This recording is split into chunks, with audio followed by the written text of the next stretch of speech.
শেখ বাড়িতে যাই। শেখ বাড়িতে যাওয়ার পরে ওখানে যে দেখি যে খুলনায় ক্ষমতার কেন্দ্রবিন্দু শেখ বাড়িতে মানবিক কর্মকাণ্ডের আড়ালে অস্ত্র ঠেকিয়ে চাঁদাবাজির অভিযোগ উঠেছে। এমনই অভিযোগ উঠেছে সাবেক প্রধানমন্ত্রী শেখ হাসিনার চাচাতো ভাই ও বাংলাদেশ ক্রিকেট বোর্ডের পরিচালক শেখ সোহেলের বিরুদ্ধে।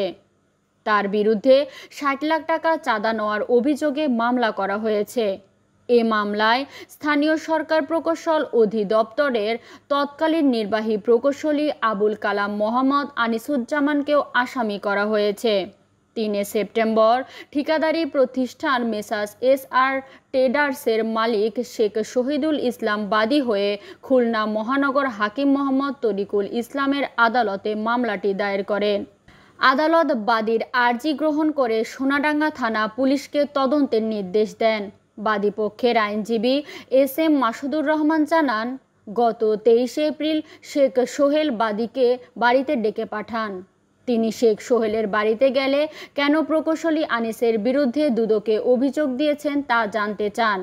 এরপর অস্ত্র ঠেকিয়ে তার কাছে ৬০ লাখ টাকা দাবি করে।